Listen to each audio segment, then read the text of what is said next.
संस्कृत के हम समाज के प्रति उनकी श्रद्धा, उनके समर्पण भाव का प्रत्यक्ष प्रमाण है। बहुत ही विकट समय में उन्होंने हमारे प्रदेश के प्रशासन की बात उठाई और अद्भुत कुशलता से संभाला। इनके मार्गदर्शन में जम्मू कश्मीर में आकर उम्मीदवारी को भी पराजित किया।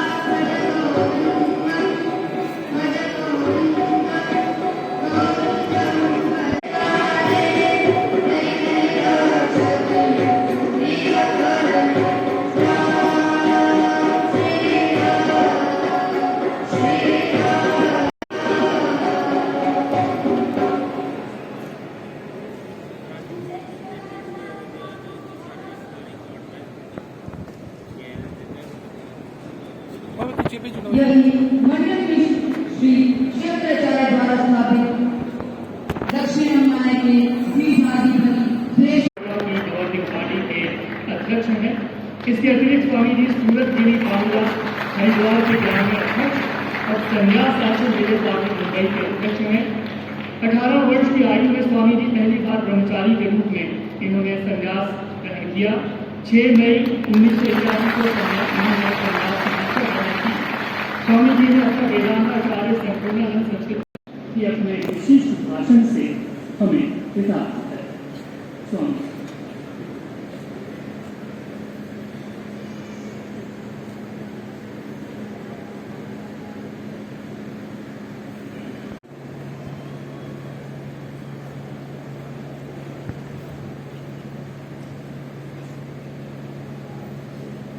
एवं पीछे योगदान किया है और अपने निहित कर्तव्यों का पालन भी किया है।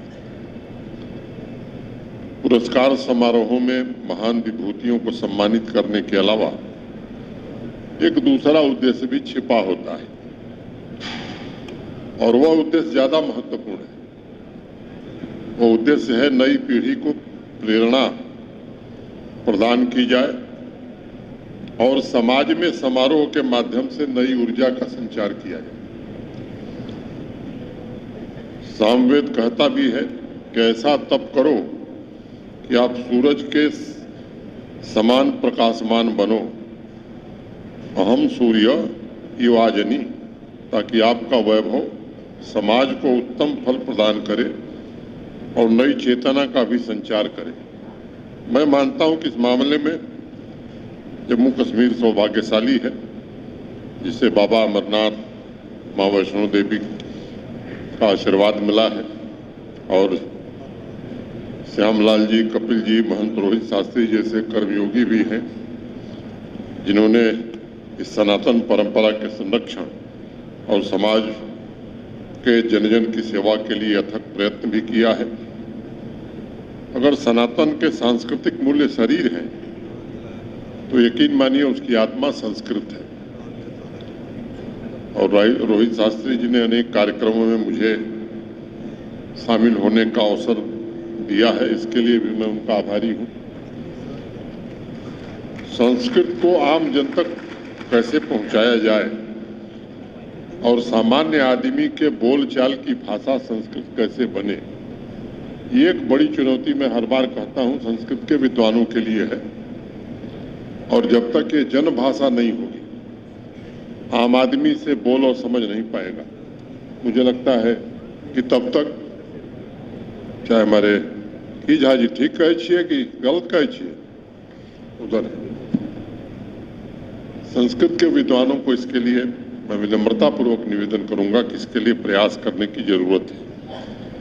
मुझे इस बात की प्रसन्नता है कि गहराई और गंभीरता को समझते हुए महंत रोहित शास्त्री जी जनमानस के लिए सरल संस्कृत बोध नामक पुस्तक भी प्रकाशित कर रहे हैं। मुझे स्मरण है जुलाई के प्रथम सप्ताह में उस पुस्तक के लिए मैंने एक संदेश भी लिखा था,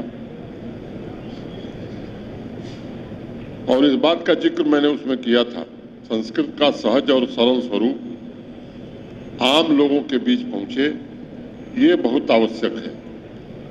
संस्कृत बोलचाल की सीधी सादी भाषा के स्वरूप में आम लोगों तक पहुंचाने के लिए मैं एक बार फिर से रोहित शास्त्री जी को विशेष रूप से धन्यवाद देता हूं। मेरे पूर्व कपिल खन्ना जी ने बहुत विस्तार से संस्कृत के बारे में बताया है,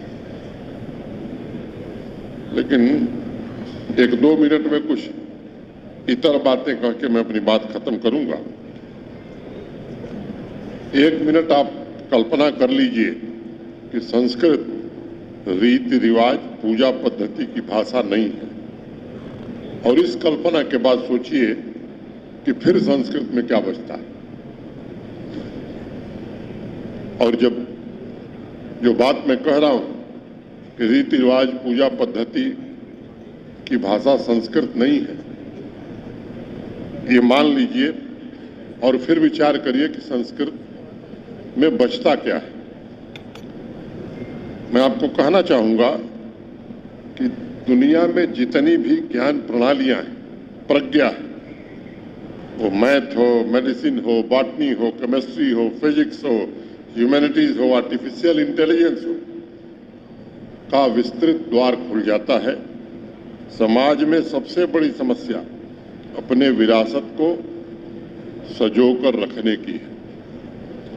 सदियों से हमने संस्कृत को पूजा पद्धतियों के बियॉन्ड देखने का काम नहीं किया, उसकी ख्वाहिश भी बहुत सारे लोगों ने नहीं रखी, जिज्ञासा भी नहीं दिखाई। हम भूल गए कहीं न कहीं कि कौटिल्य, चरक, सुश्रुत, वराहमिर, ब्रह्मगुप्त, भास्कराचार्य जैसे प्रकांड विद्वानों के वंशज होने के साथ साथ हम उनके उत्तराधिकारी हैं, उनकी विरासत के उत्तराधिकारी हैं। दुनिया के जिस देश का नाम ले लीजिए, अमेरिका, जापान, इंग्लैंड, जर्मनी, आज वहां का युवा संस्कृत की महान ज्ञान प्रणालियों पर शोध कर रहा है, रिसर्च कर रहा है। हमें अपनी शानदार विरासत पर कुछ लोगों को शर्म आता है और कुछ लोग उसे सीमित जानबूझ करके रखना चाहते हैं। अमेरिका की स्पेस एजेंसी नासा का कहना है कि संस्कृत अभी बताया अभी कपिल खन्ना जी ने एकमात्र भाषा है जो आर्टिफिशियल इंटेलिजेंस के लिए सबसे बेहतरीन कंप्यूटर कोड विकसित कर सकती है। लेकिन हम अभी भी संस्कृत को संकीर्ण दायरे में देख रहे हैं। हमें सोचना होगा ऐसा क्यों है।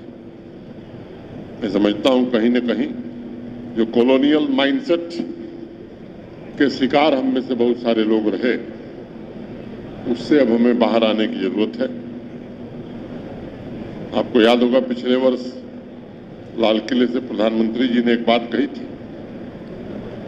और देश के नागरिकों का आह्वान किया था, पंच प्रण में एक संकल्प यह भी होना चाहिए कि हमारे मन या हमारी आदतों में गुलामी का लेस मात्र भी अंश न हो और हमारे अंदर की भावनाओं को गुलामी की जंजीरों से जो जकड़ रखा गया है, इसे हम निश्चित रूप से इससे बाहर हों। ये तीसरा प्रण था। हमें अपनी विरासत पर गौरव महसूस करना चाहिए, क्योंकि यही वो विरासत है जितने भारतवर्ष को अतीत में स्वर्णिम काल दिया था। यही विरासत भारत को पुनः दुनिया का सबसे शक्तिशाली राष्ट्र बनाने में मदद करेगी। मैं आपको एक बात कह सकता हूं कि प्रशासन की तरफ से संस्थाओं और व्यक्तियों को सहायता मिले, इसका जरूर ध्यान रखा जाएगा। इस बात को सदैव ध्यान रखिएगा कि संस्कृत विश्व के सभी भाषाओं की जननी मात्र नहीं है, बल्कि ये सजीव रूप से समाज की प्रतिभा है और जम्मू कश्मीर को समृद्धि के मार्ग पर ले जाने का माध्यम भी संस्कृत ही बनेगी। इस अवसर पर मैं इस बात का भी जिक्र करना जरूरी समझता हूं कि 3 वर्षों में 7 अगस्त को मेरा 3 वर्ष पूरा हो जाएगा। कोशिश की गई है कि जम्मू कश्मीर में विकास भी हो, शांति भी रहे, अमन और भाईचारा भी रहे और रूल ऑफ लॉ भी कायम रहे।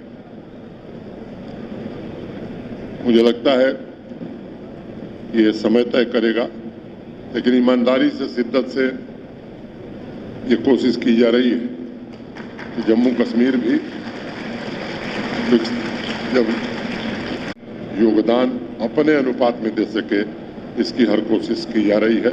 मैं आप सबके प्रति हृदय से कृतज्ञता ज्ञापित करता हूं, आदरणीय स्वामी जी के चरणों में प्रणाम करता हूं। और आपने मुझे ध्यान से सुना, 2-3 दिन से बुखार आ रहा था, इसलिए मैं अपनी मूल आवाज में नहीं बोल पा रहा हूं। मैं आप सबको हृदय से धन्यवाद देते हुए मैं अपनी बात पूरी करता हूं। धन्यवाद। जय संस्कृत।